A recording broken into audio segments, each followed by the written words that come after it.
Good morning, everybody. Welcome to today's devotion for November 22nd. Today's devotion is titled Treasured Possession. The Bible reading is from John chapter 12, verses 1 to 8.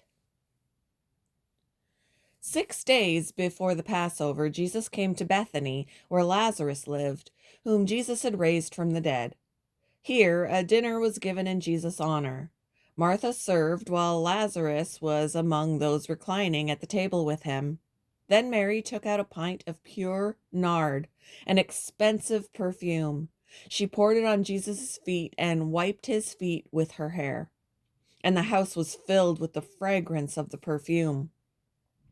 But one of the disciples, Judas Iscariot, who was later to betray him, objected.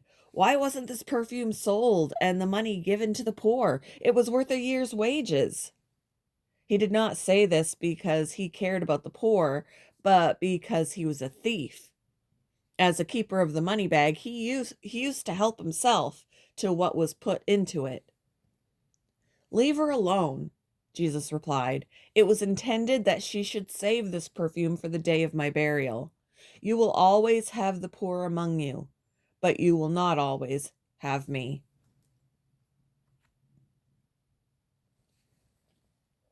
My father first locked eyes on my mother at a party in London. Next, he gate crashed a second party, then organized a third just to see her again. Finally, he asked Mom out for a country drive, picking her up in his old Rover sedan, his treasured possession. Mom and Dad became sweethearts, but there was a problem. Mom was about to move to Peru to become a missionary. Dad took her to the airport, then 5 months later arrived in Peru himself to propose to her. And the best part of the story, he'd sold his beloved Rover to pay for the plane ticket.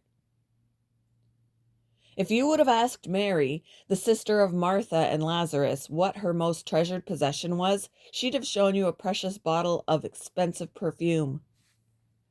And if you'd have been at the party she and Martha threw for Jesus and watched her lavish that bottle's contents on his feet, you'd have known just what Christ meant to her. He was that precious, that valuable. For my mother, Dad selling his car wasn't just about a plane ticket. It was a sign of how much he valued her. And Mary's actions had deeper meaning, too. She was preparing Jesus for his burial. Like her, when we sacrifice for God what we treasure most, we take part in his redemptive work by echoing his great sacrifice for us. What treasure would you give up for God? How would you feel in Mary's place when Jesus revealed the deeper meaning of her actions? Thank you for joining me for today's devotion, and I hope you all have a wonderful day.